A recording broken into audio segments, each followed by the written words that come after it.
Everybody, welcome to Legends and Dragons episode 4 with our first guest, Phillip here. Chance Burleson. Jimmy Klaus! And Chance, you've known Phillip the longest. Why don't you go ahead and introduce who we have as our first guest here? Well, I met Phillip, I believe you were 12. 17. You were 17. Maybe 18. Were Yes. you? You Yes. were that old? Yes, because I didn't wow. start training till I was 17. Okay, so definitely you weren't 12. Yes, probably 18, yeah. Yeah. It's a long time ago. One of those old tournaments that I used to Yes, have. for sure. And you came in as a Kempo guy. Yes. Yeah. Yes. You was out in South Fort Worth. That's right. Where I got the life beat out of me in my one and only MMA fight by Bloss's fighter. That's right. Yeah. That's right. Yeah, so I've known Phillip a long time. Outstanding. Well, listen, before we get started, thank you to my mom, by the way. She has we probably have like 100-something views. She's probably 100 of them. So she made a comment of saying, hey, where are you? Let your people know where you are. Right. Okay, we are in Texas. Right now, we are at Legends Martial Arts Studio in Hurst, Texas. Mid-Cities. Phillip is one of my professors, one of Chance's professors at Carlos Machado's Jiujitsu Mid-Cities. Wow, that was a tongue twister. Out in Bedford, Texas. Tell you what, I'll send the links out on Facebook and on YouTube. You guys give us a like, see what you got out there. Before we get started, this week, I didn't tell you, Chance, I may have told you, but I am now a We Defy ambassador. You're an That's ambassador. amazing. I am an ambassador. Right for We Defy. on. Congratulations. I threw it out there. Listen, here's the thing I want to throw about We Defy Foundation. If you are a veteran, 80% disability from the VA, combat disabled, give them a shout. Look them up. They do amazing stuff for our veterans. They help with the gi and the first year tuition. It could be approximately $2,500. If you're in a school, you will know. But please, please, please take a look at it. Nothing but good stuff. All right, here's the icebreaker, gentlemen. And I love this because both of you own schools, and of course we rolled to some great music. Chance, what's on your playlist? What's on your music playlist? Let me see. Top 3? Well, we'll go top 3, but Okay, just in top general. 3. I would have to say David Hasselhoff, Taylor Swift, and Gore. Oh man, let me tell you about David Hasselhoff. I had David Hasselhoff. No, so I would say Tool is always a great shot for me. Okay. Anything classic rock, Zeppelin, Floyd. I like old early 2000 EDM. But yeah, I'm a real mixed bag, man. Are you? Yeah. So I'm all over the place. I'm from Miles Davis, Chet Baker, to Ray Charles, to Nas, to Wu-Tang, to some of the current country stuff, to even 90s country, George Strait. Man, I'm all over the place. Like, there's a meme on social media that has, like, my place has like the cowboy, the guy with the cowboy hat, and then the rapper, and then that's pretty much my playlist going on. Top 3 on just my music playlist, not to work out, but Bob Marley, Jimmy Buffett, and Kenny Chesney. Okay. Why? Man, I love the beach. I just want those guys take me to the beach all the time. So, but quick David Hasselhoff story before I asked Phillip. I was in Germany, stationed in Germany. So I lived 45 minutes off base, and in the Gast house, whatever, however you want to say it there, I met this young lady. She was a couple years older than me, and I was trying to get immersed in the German culture. I said, hey, what kind of music? I was like, I want to know what kind of music you guys listen to. She goes, oh yeah, I got something. She went upstairs, came down with 3 David Hasselhoff CDs. Fantastic. Wow. I was like, wow. I was like, I'm going to get stationed somewhere else. it was absolutely amazing. Oh, David hilarious. Hasselhoff, they're of it. Anyways, Phil, what's on your... Man, I'm the same with you guys. I'm a mixed bag. I love everything, classic rock. But I grew up. My first hip hop album ever was Wu-Tang Clan. So I'm a huge Wu-Tang fan. I'll put it on the Wu-Tang Pandora channel, and I can roll for hours on Let it go. Yeah, but Wu-Tang, Tool, any classic rock, and that's it pretty much for rolling hip hop or rock. just because I find it very hard to roll to other styles of music. Okay. And I've tried. Yeah. I've tried. It's hard. My professor, Greg Hamilton, as you guys know, when he first came over, he would play techno and Russian rap for us to roll to, and that was very hard to get used to I bet for a it little was. while. Part of your training. Yeah, exactly. Yeah, I did But so that's what I like to do. Cool. So Greg has been doing this, and I'm sure if I throw it on our group chat, more people would say, "Oh yeah, me too." Greg, for like the past 3 rolls, has been like, I think about 2 weeks ago he had some Spanish music going on. Yes. And dude used me as a dance floor. Like, look, he had knee to belly. And was just dancing Like to the Gypsy beat. Kings. Just, Classic. just to the beat. I was like, I all I could do was laugh. There was nothing I could do, but I was stuck, and he was just throwing my arm back. I was like, I don't know if I was more defeated. Is this a salsa lesson? Yeah, I Right. have no idea, man. As a dance floor. That's and awesome. When I look back at the video I share with my buds and my guys, look, say fast forward to the 2:30 mark. There you'll see Professor Greg just dancing all over me. That's Dude, awesome. It's amazing. It doesn't stop at white belt, Jim. I know. He dances on me, and I'm a black belt. I've been training for almost 18 years. And Oh, he dances man. on me too. So That is, it's Yeah. so funny, man. So Phillip, here's Yes. the thing, man. I have nothing but love and respect for you, for Greg, for Chance. thank you. Chance I've known for years. Chance said, "Hey, go over, try Machado's. You Yeah. do Jiujitsu." That was before my black belt test. He already spoke you guys up. I already knew I was going to go to war for you guys, no matter what. You guys met, you said, when you were 17? Yes. Dude, what's your story? How did you get from 17-year-old? Because I'm sure that you were in martial arts before 17. No. I started So you martial started arts at when you're 17? Yes. Dude, So, share yeah, your story. okay. So, crazy story. Some of you guys are maybe too young for this, but in 1997, I was bored out of my mind stocking shelves at a Winn-Dixie. Oh. Local? Overnight. Yeah, it was the one in Bedford. Okay. It no longer exists, obviously. But so I was stocking shelves, and I remember I was so bored. I was like, there's got to be more to life than this. I was a high school dropout just because my ADHD, the teachers wouldn't really work with me. So I dropped out of high school, got my GED, and just immediately started working. So I'm stocking shelves at Winn-Dixie, bored out of my mind, and I said to myself, look, I'm either going to join the military or I'm going to join a martial arts school. So I left that day, and I got with the Army recruiter in Haltom City. Okay. That's where I lived at the time. And I just wanted to do reserve, right? 1 week in a month, 2 weeks out of the year, and you're done, Yeah. And that's Yeah. what I wanted to do.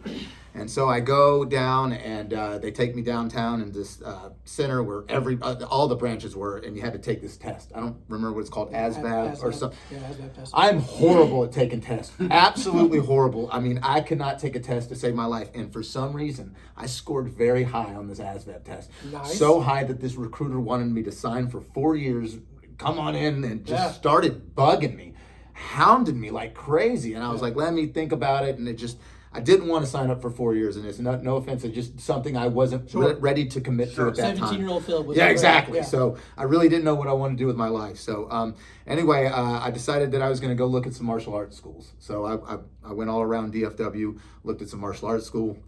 And finally, I'm 17 years old. I'm just a cocky kid. And the last school I visited was a Kempo school in North Richland Hills. And I walk in, and this instructor comes out of the back. He's overweight. He's got a gut and a mullet. And I'm just like, who is this guy? And I even asked him, I said, hey, is the instructor here? And he goes, I'm the instructor. And I was like, oh boy. And I'm with one of my best friends, Pete Vermillion. And we're sitting there. And I've been to like 6 or 7 schools. I've checked out Kung Fu and Karate and Taekwondo and Aikido and all this stuff that was back then in the late 90s.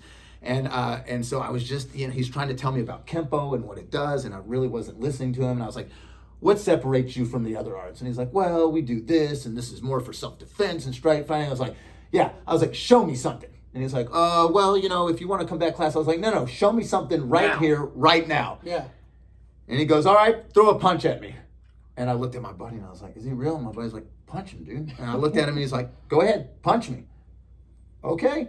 I threw a punch at this man, and he struck me 47 times before I even hit the mat. Wow. And he stood over me with this beaded eye, and his stance, and he's just like, that's what Kempo is. I'm like, oh my gosh, I'm signing up right now. I got to learn this. Right. And so that's what got me started into Okay. martial arts. I signed up right that day, and in fact, my 27-year anniversary just passed. So March 23, Happy 23rd anniversary. of 1997. Wow. That was the day I signed up. 27 years. Yeah, man. 27 years been training. Yep. Man. So, I remember you telling me a story Yes. about your first time in jiu-jitsu. Oh man. Yes. So tell, I love this Okay. story. This is Okay, by far so- I'm glad to get this on tape. This is one of my favorite stories. We're gonna fast forward to 2006. Okay. I own a Kempo school, literally 3 blocks down the road. Okay. Right down the street on the left. I owned a school right there, and Okay. I owned a Kempo school. And a good friend of mine that we all know, John Fowler, was another black belt who helped teach at my school at the time. And he calls me up one day and he goes, "Hey man, let's go check out this jiu-jitsu class." And I said, "Absolutely not. I have no I don't want to roll around with any sweaty guy. I don't want to be on the why. Right. I'll end the fight Right. on my feet." I mean, I really thought I was good enough to Sure. Right, sure. to do that. And he's like, no, come on. And he convinced me. I'm like, okay, fine. I told him, but I'm wearing my black belt. And he goes, "Oh, please don't. Don't wear your black belt." I was like, "Why not? I earned it." And he goes, no, that's not how it works. So anyway, I didn't wear my black belt. I walk into Peak Performance in North Richmond Hills, Paul Halmey's school, 2006. Paul Halmey's an amazing instructor, black belt under Travis Luter. And the first night we learned a scissor sweep from guard and an arm bar from guard. And that was it. We just learned those 2 things, and then now it's time to put it live and see if you can work it. And I was going with this 140-pound Asian kid, and he was a great partner. And so he looked like he had just started training too. And so we shook hands, and I outweighed him by a good 50 pounds. So Right. I'm like, I'm not going to beat him up too bad. So we shook hands, and this kid crawled up my back and put me in a rear naked choke, and I tapped. And I was like, all right, I let him do that. Sure. You know? Right, sure. Now I'm really not going to try. let you do that again. Right. Let's do that. Let's run it back. Yeah. So we shook hands. I came after him.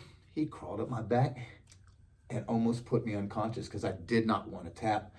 I tapped and I was like, man, one more time. And he did it again and again and again. And I got so frustrated when class ended. I grabbed all my stuff and I walked out the door. I dropped the gi. I borrowed a loaner gi. I dropped the gi. I walked out the door. I didn't even say bye to John. I went and I sat in my car. I remember I just got promoted at my corporate job at that time. So I just bought a brand new 2006 Acura TL.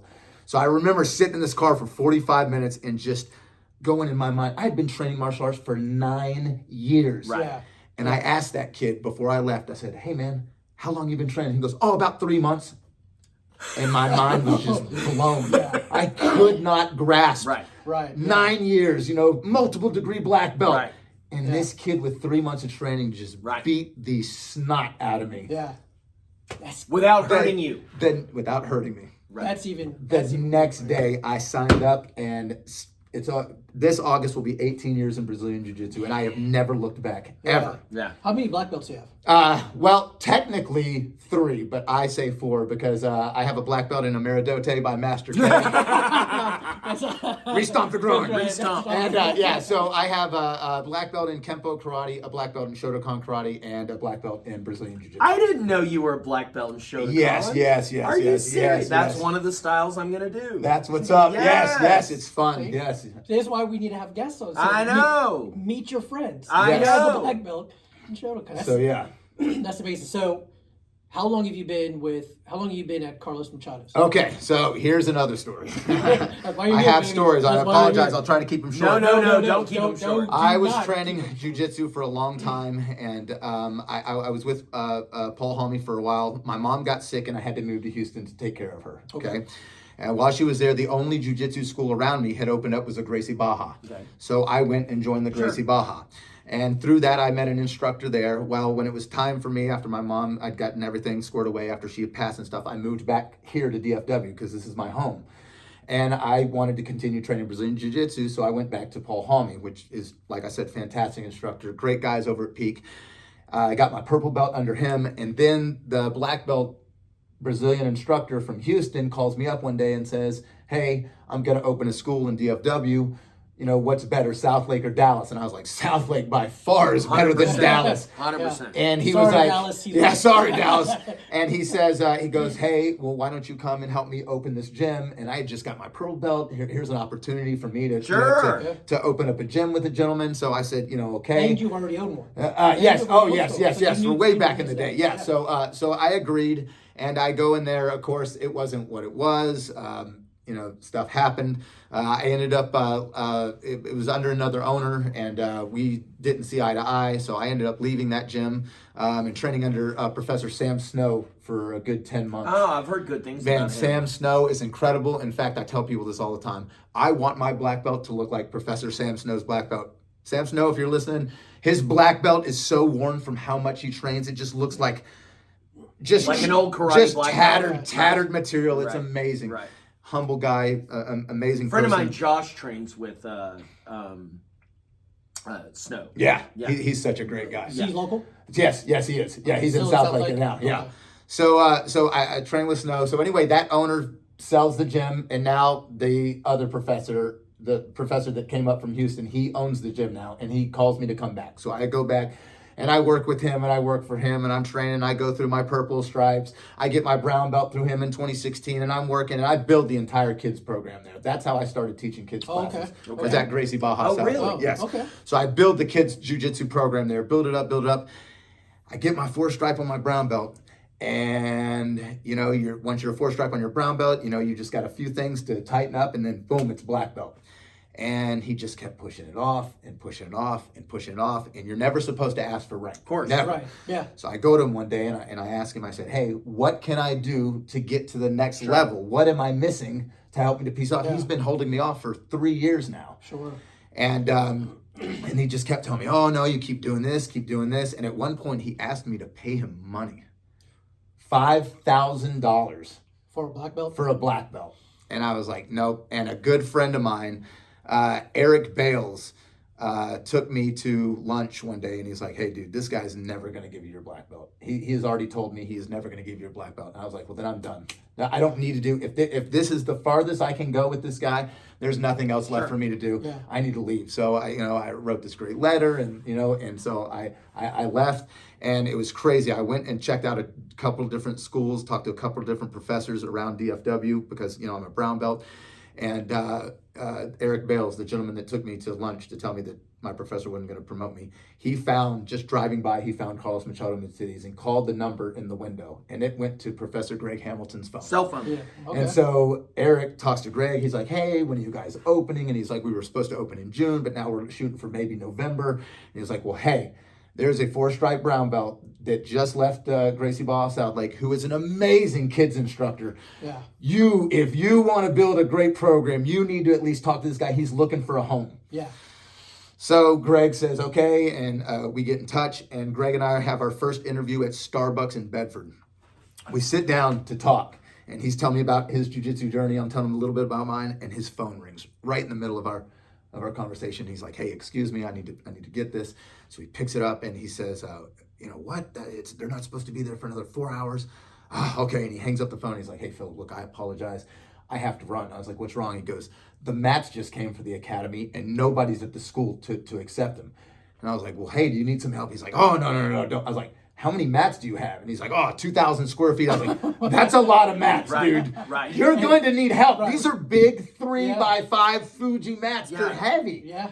So I dropped what I was doing that day, went over there, helped him. We finished our interview, Putting the mats into the academy. That is awesome. And so then, Yeah. so him and his best friend own the academy, and Greg was like, "Hey, we got to get this guy on. We got to hire him on." And so they did. They hired me on. I got with Carlos Machado Mid-Cities, and it was official in December that I worked there full time, which has been just the best job in the world. Right. Yeah. But Professor Greg Hamilton humbled me. I've been a 4-stripe brown belt for 3 years, and in front of the entire class on a December night, he took my stripes off and demoted me. It was a promotion for him, and let's get rid of the bad that you had, and let's start over in this fresh brown belt. But in my eyes, I'm like, oh my God, all this work I did. Yeah. I'd do it 1,000 times Sure. over. That man forged me into the black belt I am today. I owe Professor Greg Hamilton so much. He is such an amazing man, such an amazing instructor.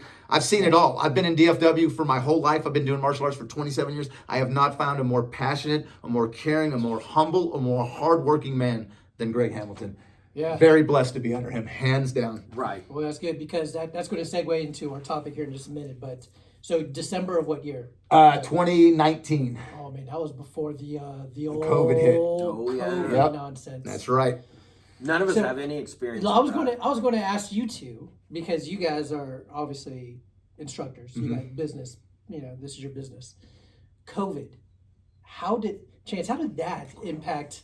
Like, what changes did you lose students, and did you gain some back since COVID's been done? And So one of the things that I don't want to say it's unique. I'm sure there are a lot of other people like me that own businesses and run schools and stuff.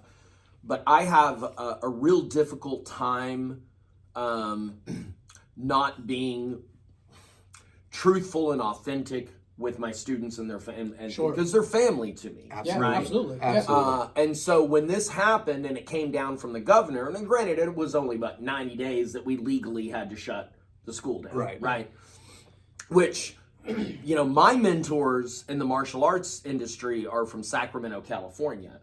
And the hoops they had to jump through that was in horrible. California, Yeah. like I'm grateful that it was 3 months here, Yes. right? Yeah.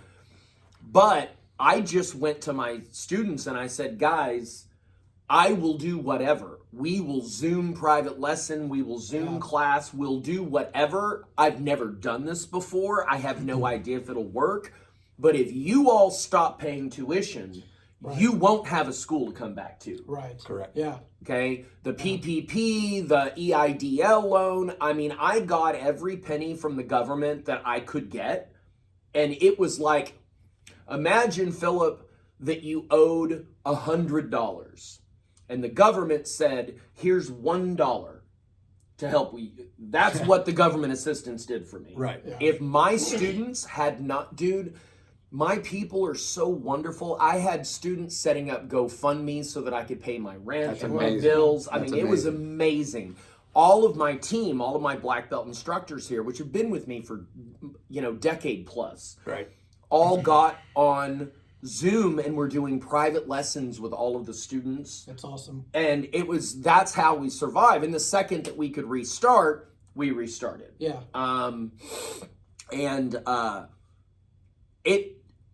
But we still took a hit, and it wasn't because students didn't want to keep paying tuition. A lot of these people that were paying tuition lost their jobs. Right. Yes. Yeah. Correct. Like everyone that could keep paying me Sure. did. Yes. Like nobody said, well, your Right. problem. Nobody said that. Yeah. But I had a lot of people who almost lost their homes and stuff. Yes. Yeah. And so it took a bit for us to build back. Right. Yeah. But a lot of my friends didn't make it. Yeah. You know, and so there's an interesting thing about gratitude. Because Phillip, I got depressed when they shut us down for 3 months. Oh, yeah. Sure. No one had ever, I've never had a real job. I've never, not that this isn't a real job, but I've never done anything but teach martial arts and serve my students. I've never done anything but that. Right. Yeah. For 35 years. Right. And then it got taken away from me. Yeah. And I was in my house. Yeah. And there was no one to connect with. There was nothing. I was So I got on Facebook Live every night, and I'm gonna start crying. It's all good. Yeah. Cry, baby. And cry. I read bedtime stories to all the students that were in the school. That's Good for awesome. you. That was how Good for I got you. through it. Yeah. I got into acrylic pouring and painting and stuff That's like amazing, that. Like, dude. but I got on every night at 7:00 and read bedtime stories, and and everybody joined, and I got to see them, and I got to talk to them, and that's how I got through it. And the second we could come back in here and do it, we did it. Right. Yeah. No, Very you know what's crazy? It's like 4 years ago. Yeah. The other problem that was so weird, I have never felt so disingenuous in my life because I had half of the school that would not pee in their own house without a hazmat suit. Yeah. And I had half the school who wouldn't wear a mask anywhere, Yes. even Yeah. if they were in the middle of the Black Yes. Plague. Yes. Right. And I had to somehow make all these people happy. Yes, that's the tough part. It was so hard. I felt like I had to be all things to all people when honestly, I didn't know what was going on. Sure. Right. Yeah, you didn't have the answers. Like, I don't know if you know this, I'm not a doctor. I don't know. Yeah. So that's how we got through it. What about you? Yeah, what about you guys? Well, okay, so real quick, COVID saved my life. Okay. And here's why. For a number of years, I had this small little lump on my spine, just a little bitty lump. And, I had a doctor look at it and he said, hey, as long as it's not bothering you, don't worry about it. And I was like, all right, Well, in 2019, it had starting to grow a little bit and it got a pretty good size, about the size of an Easter egg on my back.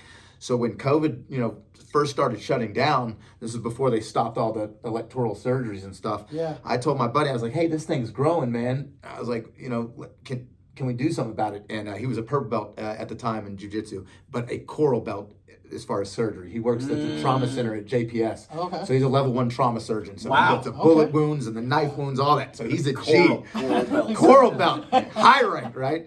So anyway, I went down to his private clinic and he opened me up and he got in there and it was an iceberg. It's a lipoma tumor. So it was an iceberg though. It was this big on the surface and then it was this big on my spine. It was massive. 16 ounces is what this thing weighed. And he told me if I'd have waited a few more months, it would have wrapped around my spine and they would have had to go into my throat to clear something of it out.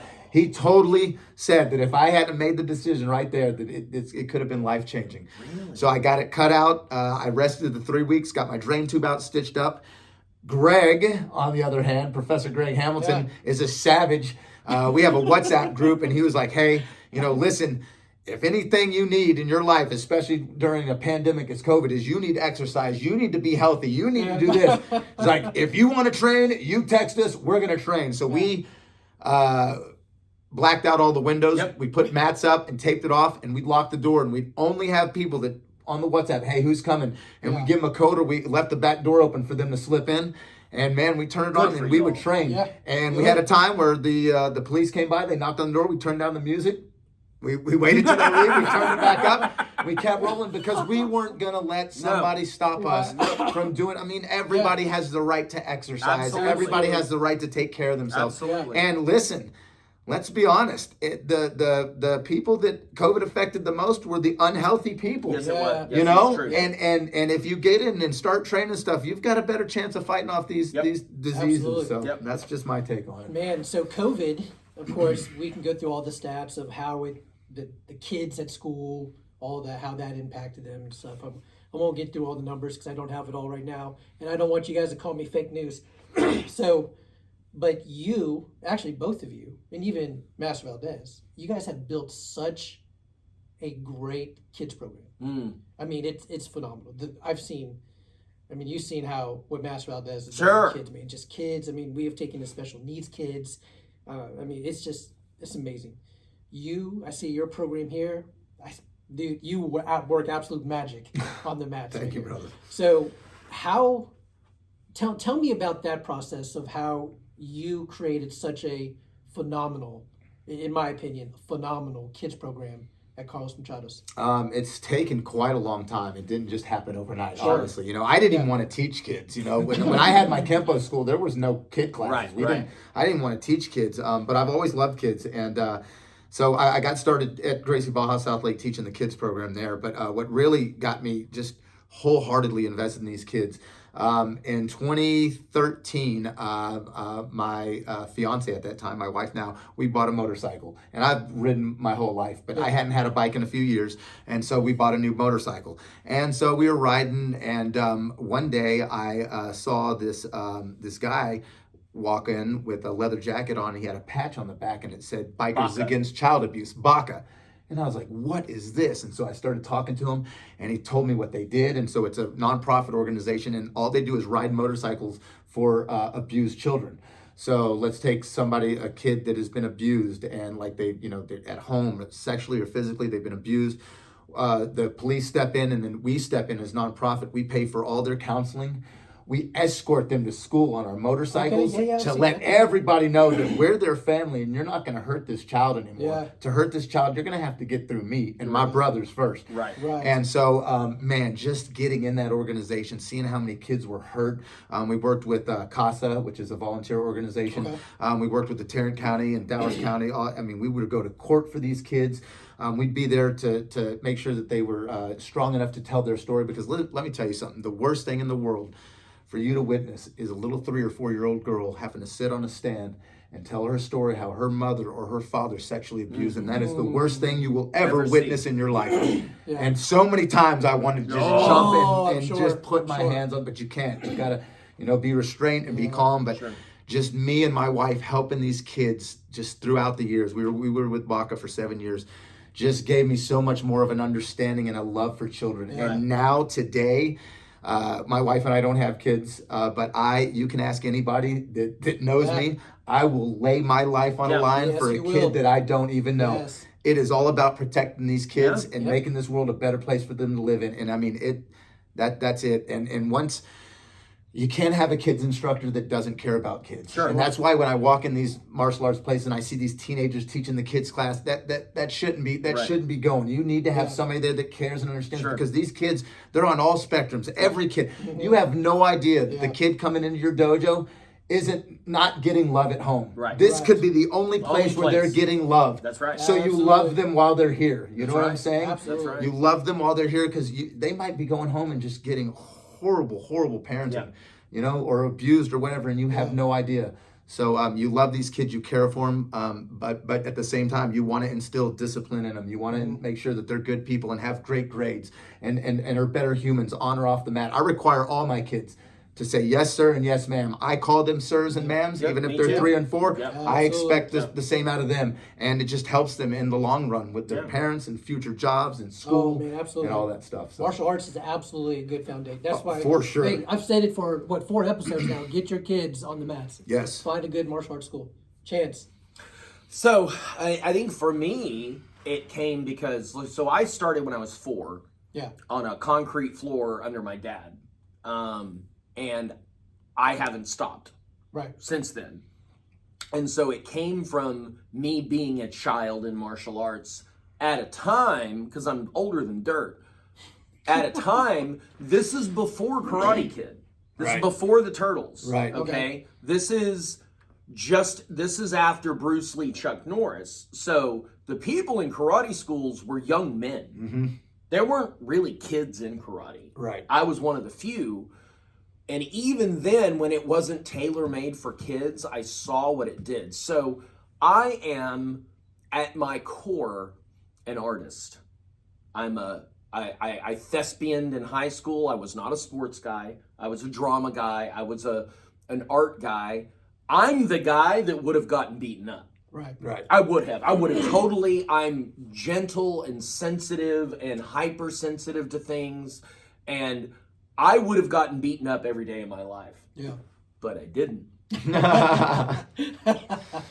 Being able to defend yourself gives you a confidence Yes. that transcends fighting. Yes. It gives you the ability to put your hand out and go, "You're not going to do that. Yeah. You're not going to say. You're not going to speak that way to me. Right. You're not going to exclude me. Yes. You're not going to do that."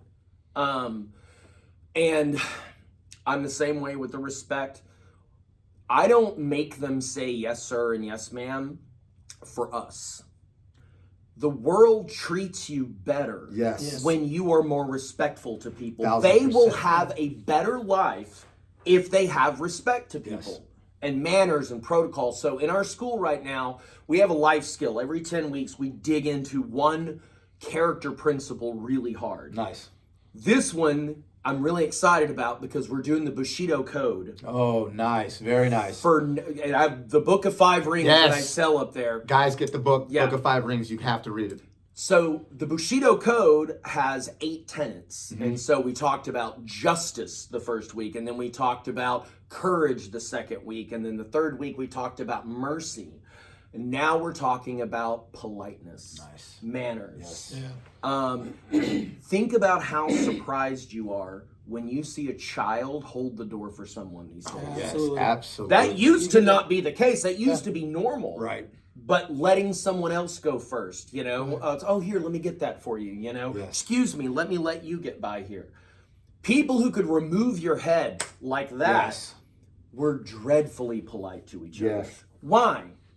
Like, there has to be a reason why. And that's what, martial arts taught well changes lives. Yeah. There is no issue that a grown man, a mom, a teenager, or a child, there's no issue they face that martial arts taught properly does not improve. Very Right. true. And so when I hear these arguments, Philip, well, we don't know if we're going to do t-ball or soccer or martial arts. I have to hold on to my chair. And I'm Yes. like, guys, there's nothing wrong with those things. Sure, sure. But don't put us in that category. Right. Yeah, It's absolutely. not the It's same. not It the has to same be at some all. different one. Yeah, we're giving them a life skill. Sure. That might help with, but the thing is, you say, well, we're going to take a break and we're going to go do this. Yeah. Don't take a break. Yes. This will make that better. 100%. Can I add on to that Yes, real quick? please And do. so this Do. is my favorite thing, and I love saying this, and it might ruffle a couple of feathers. Good. Good. I tell Good. parents this all the time. Parents, I'm speaking to you now. Do not let your kids make decisions that they're not mature enough not. to make. They are They're not not. mature Yes. enough to say, I want to stop jujitsu training. That is not Absolutely. up to them. No. Yes, people get Right. bored. Kids get bored. They want to do other stuff. Keep them in. The Yes. time that they 100%. stay in will outweigh the benefits in the long run. Yes. It so will. Of them taking them out, or going to try something else, or football, or t-ball, Right. gymnastics. No, keep them in the martial arts. I 100%. promise you, it's the best. Yes. It's the best. Yes. Hands down. Yes. So Sorry. let me come at you guys from a different angle. Okay. From the parent side, seeing how you guys have just built this tremendous, guys, these guys are the gold standard. Go check out my teacher, Master does as well. Gold standard in the kids program. So I told this probably a couple episodes ago that when my son wanted to get on the mats over at Excel, I told him, okay, you're not quitting. There were times that he wanted to quit. I'm like, no, dude, you're on the mat. You chose this. Remember, Yeah, you asked me. You chose Yes. this. Now I am helping you Right. not to quit. Because parents, if you let your kids quit once, the second time's going to be easier. Absolutely. The third time's going to be easier. The fourth time's going to be easier. The same thing with Journey. She wanted, hey, Dad, I want to get on the mats with you and Talon. Okay, but you're not quitting. See, the things that I have learned over the process of being on the mats as well with the kids is it doesn't stop at black belt. No. I mean, so Journey and Talon, my son and daughter, of course, that was their goal, right? Black belt. There's nothing wrong with goals at all. They should have a goal. But I wasn't going to let them quit before they reached their goal. Mm-hmm. And now that they're black belts, they're starting to learn, oh, there's more to it I have to learn. The respect thing, Talon will hold open doors for women. Good. He'll do. I mean, now I got to get him and his sister to stop bickering like little clowns, but whatever. Best of luck. But I appreciate that. But he's also in sports. 100%. There was no option. You weren't quitting martial arts. It has helped tremendously For sure. in sports. So Talon is in this. I mean, he loves football, but he loves basketball. Basketball, yeah. Loves basketball. Like, dude's on basketball. He will fight for a ball quicker than any. I mean, he'll. And parents are like, did martial arts teach him that? And I was like, Yeah. Probably. He's not afraid to get, Right. The boy's not afraid to get hit Right. because of it. But parents, let me help you pick a school that's good for your kids. Here at Legends, here at Excel, at Carlos Machado's, it is an open floor plan, open floor. Now, as a parent, and I can preach this a little bit, is do your homework on your teachers, right? Huge. You have to. Huge. These guys, like I said at the beginning, I will go to war for these guys. They do such a great job with kids. Unfortunately, we also live in a world where there's not always good actors out there. Kids should not ever go in the back with an instructor. Ever without another instructor or a parent. Yep. Let me say Very it again. No student should ever go in the back with the instructor without another parent or instructor there. Right. It's just wisdom. Right. Very true. Right? It's just, and it's accountability. Right. Because you want that. I mean, you heard Phillip talk about the abuse and being out there. There's just a lot of things that these schools protect. Right. So even though I'm in martial arts, I've been doing martial arts 9 years now, 8-9 years, younger than these guys in my martial arts career. But as a parent, seeing how they treat the kids Right. is phenomenal. And you need to go check out, do your homework. I mean, listen, we talked about, I think, episode 2, there are free sites out there. You can plug in your instructor's name. Yep. You can plug in the teacher's name. And you should. You should, absolutely. And do not be afraid to pull an instructor aside. Don't make a scene. Come on, parents, don't make a scene. Right. Pull the instructor aside afterwards. If there's anything that you see, say Jimmy Klaus here. I'm rolling with, Phillip says, hey, Jimmy, I need you to roll with this 13-year-old. But maybe I'm going a little too hard. Or maybe I'm doing something else. And you see it, don't be afraid to, don't be afraid absolutely. to talk. Absolutely. Speak up. Advocate. Absolutely, Yes. you have to advocate too. However, do not let your kids quit because, like Phillip Right. said, they will get bored. Yep. They will get bored. And of course, for me and my family, I limit screen time anyway because you're going to go outside, you're going to go play with sticks and rocks or go dribble a Good ball. for you. Get off the screens. Anyways, let me make a quick commercial break as we did before. There's a cup over here by chance. You can't see it in the thing. Listen, Legends of Martial Arts, there's a QR code. Go check it out. You can get some gear, some Legends gear. I'll post the links again for Carlos Machado, Jiujitsu, Mid-Cities as well. They got a lot of gear that I need to save my pennies for. There's a Facebook group too now, so There's a I just Facebook joined group, that. too. So I'm going Very to good. start buying swag. Very cool. Absolutely. So check it out. There's a lot of cool swag here. The topic, let's talk into our topic here. Okay. Let me read it because we got a question from Facebook on the Legends. Here it is. Although you've been very vocal about your in-person knowledge sources, what are other sources you use to gain more martial arts knowledge? Do you have a top 3 or top 5 YouTube channel?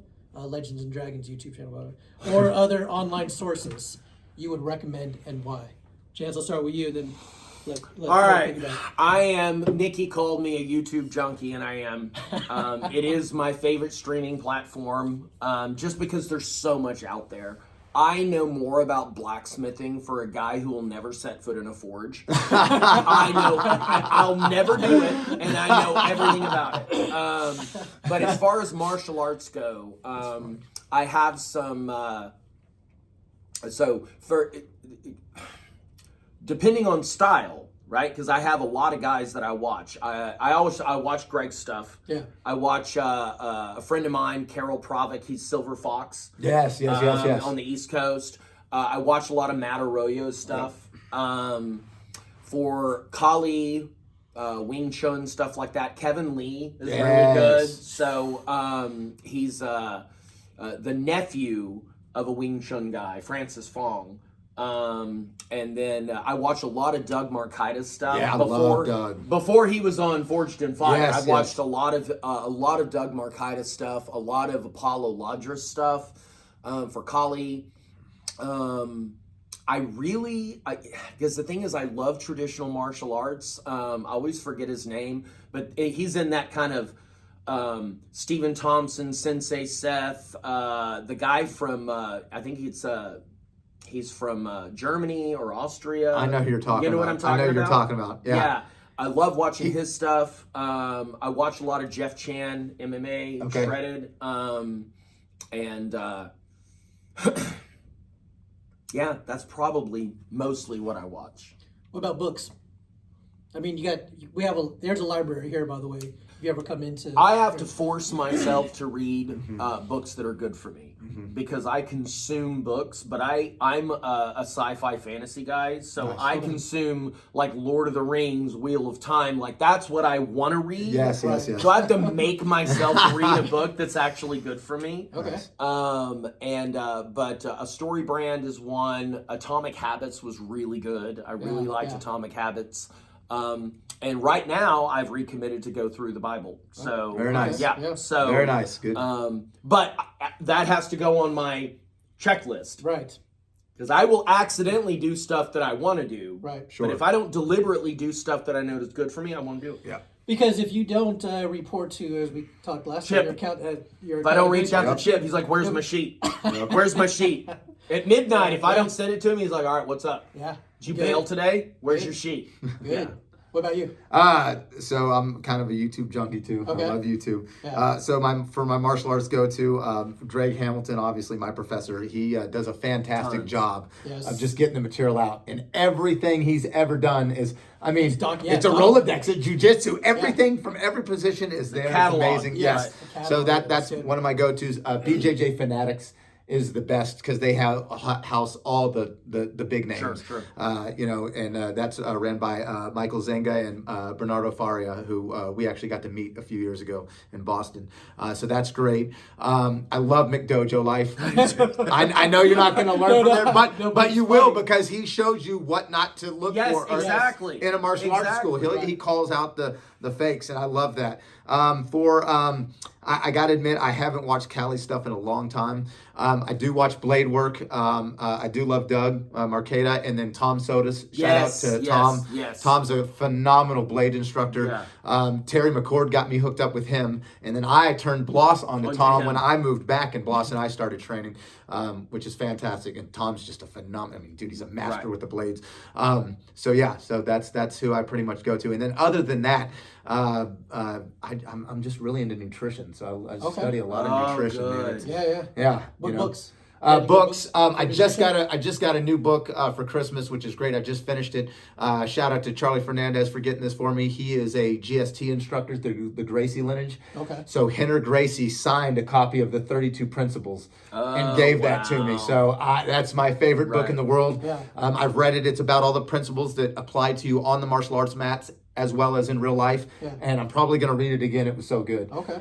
So that's good. And I also am reading the Anatomy on Human Starvation right now by Essel Keys. So and that's pretty interesting. But that's a nutrition book. Nothing more. No. Dude, I like I like the nutrition side because, and I'll probably share some pictures on the Legends and Dragons Facebook of at least me in my chubbier stage. I've seen some pictures of Phillip back in the day, probably before. Oh man, I used to be fat. No, I was obese, straight up, 60 pounds heavier than I am now. That's obese. That's I mean. So what?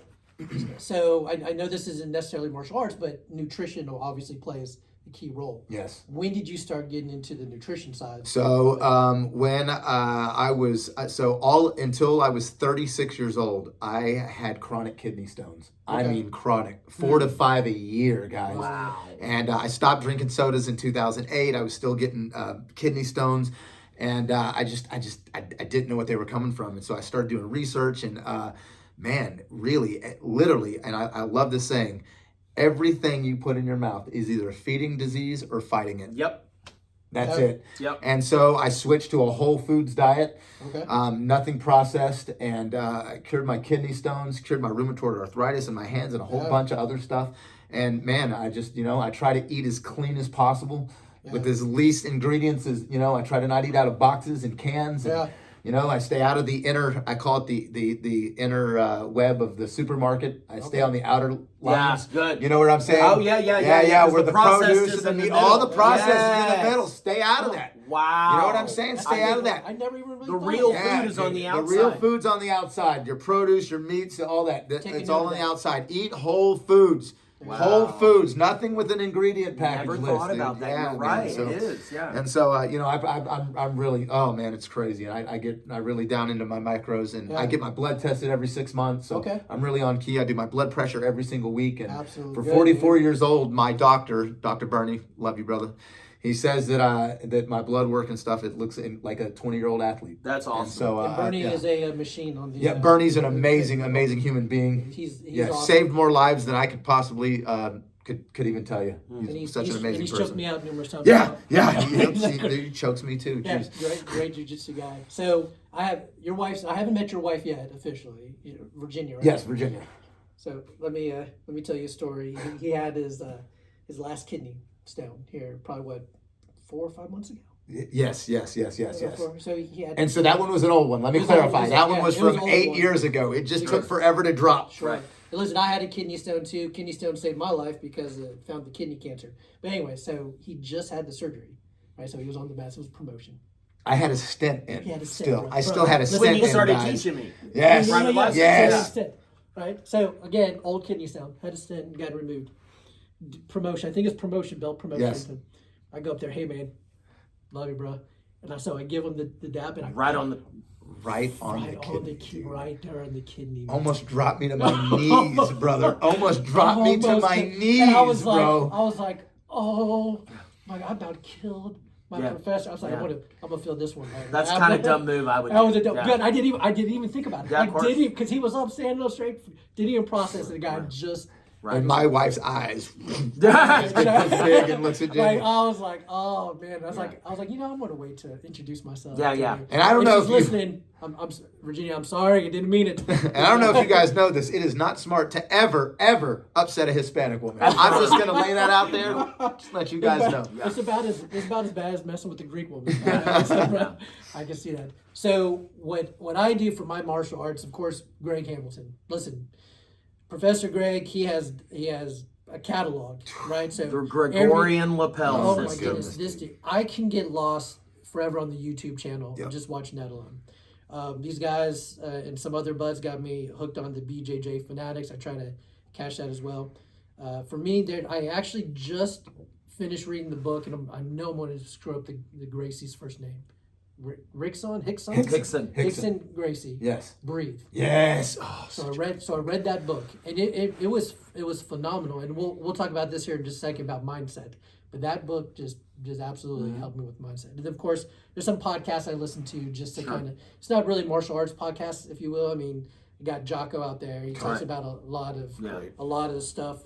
Jiu-jitsu. He dabbles in jiu-jitsu obviously as well. He's phenomenal if you go check him out. But he also talks mindset. Talks about a lot of other stuff as well. So that's where I get my other than these guys right here. Well, I tried to be careful of going down the reels on Instagram or Facebook because I don't want to get on the mats thinking I know something and then have to be retaught. Like, no, dude, like, what are you doing, man? Sure. Like, and plus, with the bum hip and everything else, I have to do jujitsu that obviously Very true. works for me. So on that note right there, I want to jump into a question that I had for both of you guys. It was brought up probably a couple weeks ago. Is belt tests. Okay, so both you guys have owned school. Both you guys are black belts. Both you guys obviously help with tests. Your tests are obviously different than jiu-jitsu tests. There are chance, and of course, Excel is different, a little different than what you guys do here at Legends. But let's talk about Grandma Klaus. Let's say my mom. She's in her 60s. She joins the mats. Then you have my wife. She's in her 40s. She joins the mats, and of course, Journey. She's a team. They all join the mats together. Obviously, you're not going to put Grandma Klaus. You're not going to hold her to the same standard you would teenage Journey Klaus, if you will, right? So walk me through the mindset, because I've heard students say, well, that's not fair. Like, why does Jimmy get promoted up? He has a bum. He can't even kick with his left. But I'm trying, right? It's not like I'm not. I'll shoot through the pain, Right. and I mean, you guys have seen me work through the pain. I'm like, Absolutely. I'll work through the pain. I'll do Absolutely. it. What standard, if you will, do you judge Chance? We'll go with you guys at Legends. Say Grandma Klaus to Mama Klaus to Teenage Klaus. So, Do you get so the question? of course I do. Of course I do. And everybody's a critic. I agree that there should be a transformative process between beginning and black belt. Absolutely. There should be an absolute transformation. But not everybody's starting at the same spot, and not everybody's working with the same genetics and body and all that Correct. kind of stuff. So one of the big things in martial arts is, should never tie black belts on kids. We should never tie black belts on kids. And to an extent, I agree with that. I don't have, I have a special black belt for little kids. Right. I'm sorry, it's not a real black belt. I have a special black belt for elementary age kids. It's not a real black belt. It doesn't look like a real black belt. Right. It's not a solid black belt. Right. And then I have a full black belt, right? For somebody that is a teenager to get a full black belt, they had to spend 7 or 8 years going through my kid program. Right. And that's the way we do it here, right? But you know what? I've got people who sign up in their 50s. Yes. So what does a black belt mean? Well, I was taught that a black belt is a mastery of the basics. But what does that look like for somebody who was starting as an injured, out of shape person? Right. Did they travel the same distance to black belt that this 16-year-old track star traveled? Right. Are they going to look like that 16-year-old? And if we're going to use that measuring stick, I don't care how good a 15 or a 16-year-old is. Right. They can't stand toe-to-toe with a grown man. That's exactly So right. should they not? So does that make sense? Yes, So yes, absolutely. 100%. I think it's a real easy thing to sit back as an armchair quarterback Yeah. and criticize. But when you're in the decision-making role, you have to make your decisions and stand by them. Yes, you have to. Absolutely. You know, and do something that you feel keeps your integrity and honor while giving them their integrity and honor as correct. well. Correct. So that's where we are. Okay. What about your mindset? I will agree with Chance. You can't hold everybody to one spectrum. I mean, how does that work? Right. It can't, you know. So if a 60-year-old comes in and he starts jiu-jitsu, I'm not going to hold him to the same standard as a 30-year-old. Right. Obviously, he's not going to be able to do the same moves. I'm not going to ask this guy to invert and berimbolo at 60 years old when the 30-year-old's doing it. It's just not fair. Right. So just at that point, it just depends on, you know, how hard they're training. You know, do they go through the requisites and all that? So it just depends. Now in jiu-jitsu, kids can't earn black belt. There Right. is no black belt for the kid. Right. So, and I agree with that, and I agree with what you're saying as well, because there is no 14, 15, or 16-year-old kid unless they're just phenomenal athletes and just huge people Sure. that are going to be able to take on a grown man if that man decided to want to harm that person. Right. That Right. makes sense. Right. So yeah, and here's the thing, you know, just like Chance said, there has to be a measurement. So in jiu-jitsu, there are no belt tests. You're Right. handed your belt. When you're good enough to When get you're it. good enough to get it, your instructor hands you your belt. When Right. you're good enough to get a stripe, your instructor puts it on, because Sure. every day is a test. When you're on those Sure. match rolling, Right. every day is a Right. test. You get tested every day, Right, you know. And I'm not, you know, this is not to say anything about any other art, but in jiu-jitsu, Yeah. if you put that belt on and you step on that mat, I'm going to know within 10 seconds of our roll whether you've earned that rank or not. Right. You know, it's one of the hardest martial arts to Yeah, fake. yeah. And so we don't Yeah. do belt tests. We literally, we promote just, and Greg, I mean, dude, rolling with Greg is a test every day. time. Oh my goodness. So, yeah, and that's how we operate. What did he say? He said something the other day. Greg did. What is it? I'm gonna mess it up, but it's the 80-20-10 or whatever. Yeah, What so is that? so it's the 20-10 rule. So for every 10 years that your partner, your opponent is older than you, that's giving up a belt. And for every 10 years younger than you, that's giving up a belt. And every 20 pounds over, that's giving up a belt. Right. So if you're going with a 22-year-old who weighs 290 pounds, Right. he's almost a black belt. And Right. You know what I'm Compared saying? to where we're at. Compared to where Right, you're right, at. exactly. Yeah, absolutely. Even Yeah. if we were both black belts. Yes, yes, So yes. that right there, the 80-20 or 20-10, whatever that rule was, actually helped me. Sure. Right? Because if you remember, so at our tournaments, or even when I spar stand-up, there's no, like, I'm sparring teenage, Yeah. like Yeah. 18, 19, 20-year-old Crump. men. Yes. Crump. I hope you're watching, man. Elijah Crumpler or Michael Davidson or an Atticus Bloodworth. Like these kids, now they get me faster. Sure. I will say that my stand-up Sure. game, I'm confident in my stand-up game. But at tournaments, there was no 30 to 35. There was no 40. Like I was, and I held my own. I mean, I Sure. would place first, Yeah. second, third. I mean, I would get on the podium against these kids. My first jiu-jitsu tournament, it was, by the way, dude, what Carlos Machado Jiu-Jitsu Mid-Cities did last year at the, what is it? It's the Jiu-Jitsu World League. Jiu-Jitsu World League. Yeah.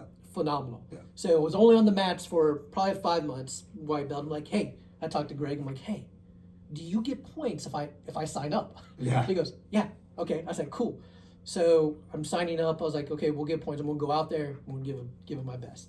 5 months experience. I wish I can go back now with the experience I have Oh, now. for Like, sure. I would absolutely For be on the sure, podium. dude. But anyway, so first match in gi, got smoked. I think I got skunked like 8-0, 10-0, 20, whatever the points were.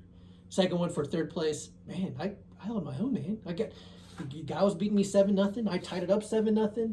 Lost because I didn't have my hook. I couldn't get it, and he got out of it and got points for getting out.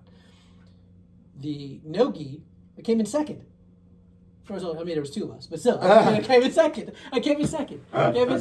So after all that, after I was kind of looking, I was like, hey man, that was pretty cool. Went out there, helped the team get points. I don't know if my You points did, necessarily helped, you absolutely did. But the points definitely got there for the school. So then Greg told me about the 80. He shared with me the 80-20, the 20-10, because if you remember, I reached out to you years ago after getting my butt absolutely smacked in sparring from the Crumps. 26-year-old muscular, could just bench press whatever. Machine Gun Davidson, Michael Davidson, phenomenal martial artist, fast. I got these kids just tore me up. So I touched hands. I was like, dude, I don't even know, man. I don't even know if I'm ready for a black belt test. Like these kids, he goes, I still remember, he goes, Jimmy, how many 40-year-old guys on the mats doing what you're doing? That's it. And I was like, yeah, man, you're right. It's very rare.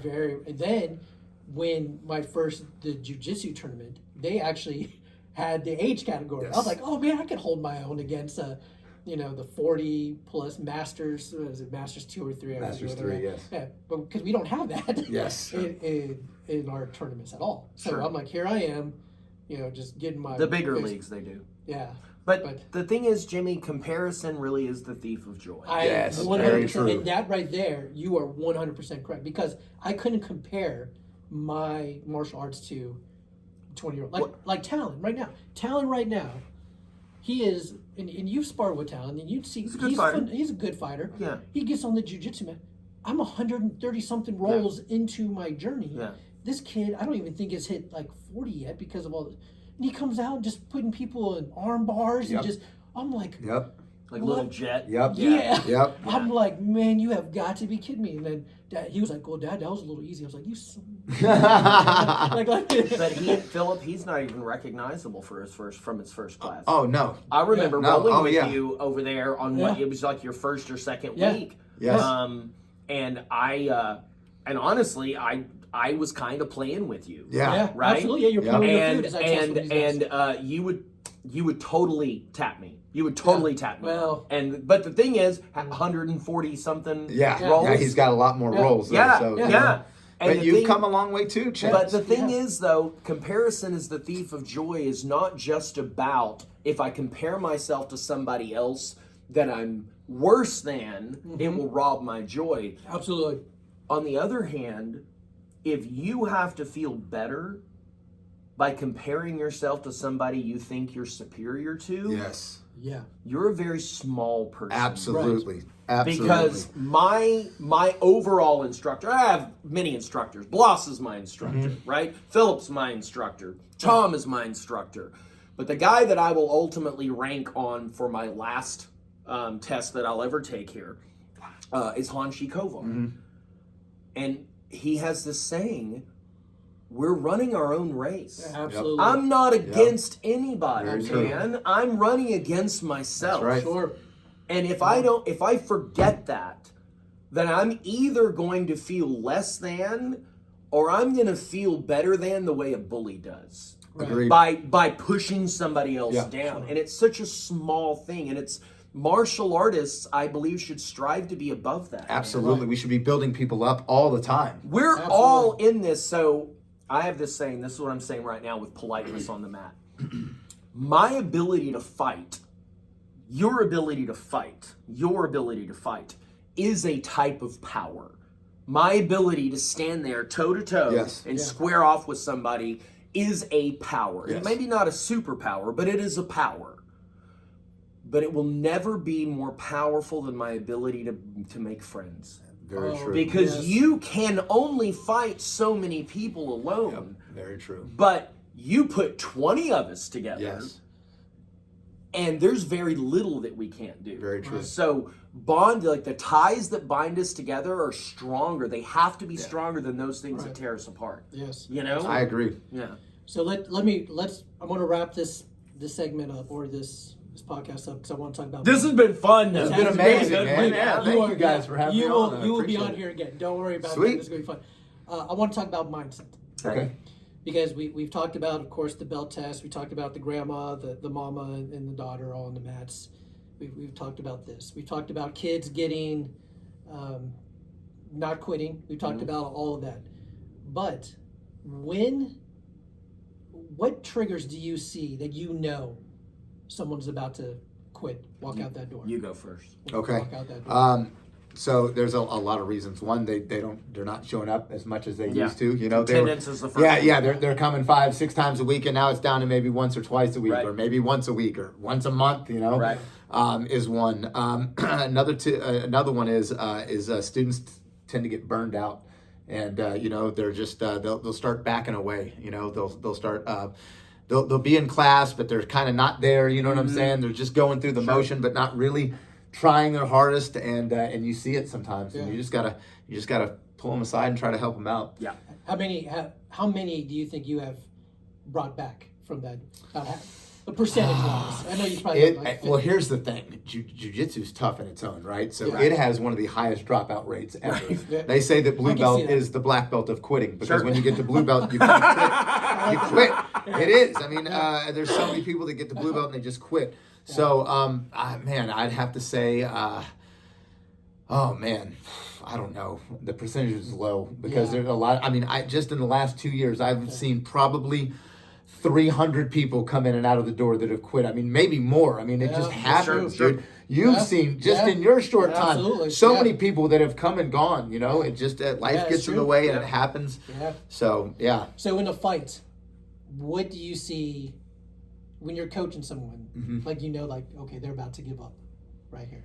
Body language, just kind of body language, how they're responding to what you're telling them to do. You know, and you can just tell. Body language is one, but like, you know, in jiu-jitsu, frames is a big thing. Sure. Yes. And when you're on bottom, when you start getting tired, you can see they let their frames drop. It's very Frameless. they're frameless. Yeah, That's I would right. love to say that I don't quit sometimes, but sometimes those frames of mine, It's hard, man. It's Right, good. you know? You got to have that mindset. We talked about it last podcast about it's not a microwavable jiu-jitsu. It's not a microwavable karate, whatever else. You have to keep showing up, putting in the work, keep showing up. Chance, you've been doing this for many, many years, my friend. Long time. So one of the things that we do, because we don't have any contracts here. We have a month-to-month program, and so I like the fact, because it keeps me frosty, keeps me on my toes, that I can lose anybody at any point in time. Yes, correct. They can give me a 30-day notice and walk at any point in time. I want them for more than a decade. Sure. But I want it to be because they're happy with the job that I'm doing here and how I'm serving them.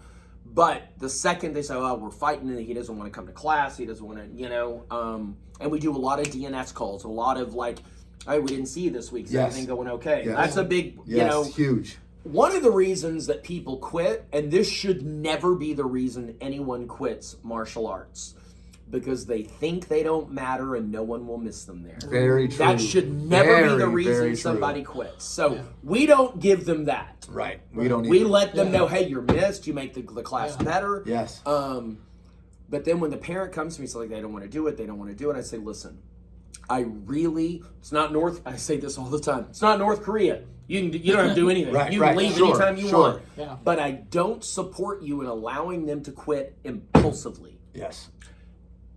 Get them through this semester. Yes. Don't quit school in the middle of a semester. Yes. Finish the semester. Yes. Yeah. And so on their next belt test, then are we going to take a break? You want to take a break? After accomplishing the next goal, let them take a break for a cycle. Yeah.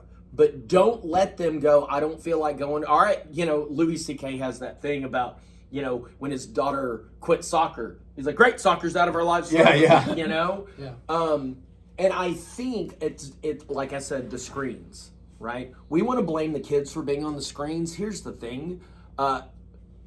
It's us as parents. It makes our job easier when they're distracted. And so we're as guilty. 100%. I agree with So that. when my kid wants to quit karate, I'm thinking, I don't have to go to karate either if you quit. Right. I don't have to work as hard if you quit. Yeah. And there is a responsibility of the parent. Yeah, absolutely there is. And I don't think that we have to be careful how we frame that with a parent. Right. But I don't think we should shy away, Phillip, from Right. saying, like, listen, I know this is more work for you too. Right. But it is, Frederick Douglass said, it is easier to build strong children than to fix broken adults. Very, very true. Yeah. And we're in the business of building strong kids. Absolutely. You know? So, Yeah. I think one of the things that we don't preach enough is grit. Oh, yes.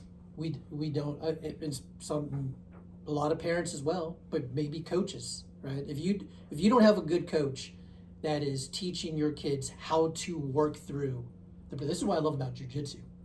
Jiu-jitsu, I put myself in a horrible position. Every day. In a Every horrible day. position. How am I going to get out? Yep. I could quit, I could tap, or I can continue to work and try to get myself into a better position. Mm-hmm.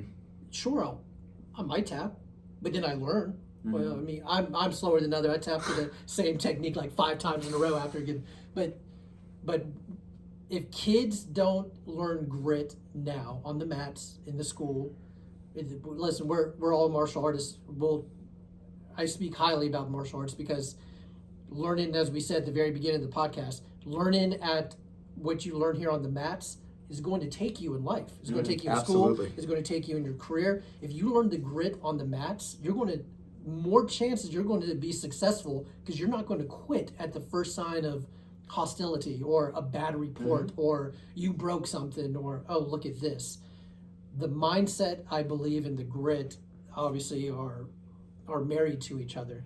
And I think that you guys do an excellent job, absolutely, with mindset and grit, teaching your students. Absolutely. So parents, I encourage you, again, get your kids on the mats. Don't treat it as the same sport, football, basketball, baseball. Whatever, Yes, right? please. it's not the same. It's It's not. not the same. Listen, my son has been on the mats for well over half his life, for 8 years. That's all he knows. And by the way, parents, I'm going to give you a little secret too.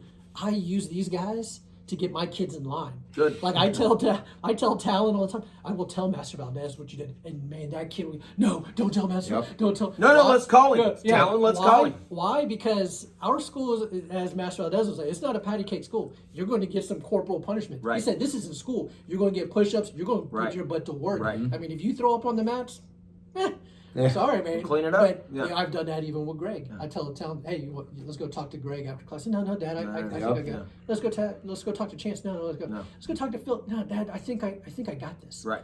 Okay, boy, you better change it quick. I do the same thing with my daughter. But anyway, guys, find a great school. I cannot say enough about these good things about these guys. Thank you, They brother. are awesome. Carlos Machado's Jiu-Jitsu Mid-Cities. It is in Bedford, Texas. Yep. Yes. Central Drive. Central Drive. Then you have Legends Martial Arts here in Hearst. Look them up. And then, of course, my school. I can't say enough good things about the Blind Dragon. Yep. Miguel Valdez. Go check him out as well.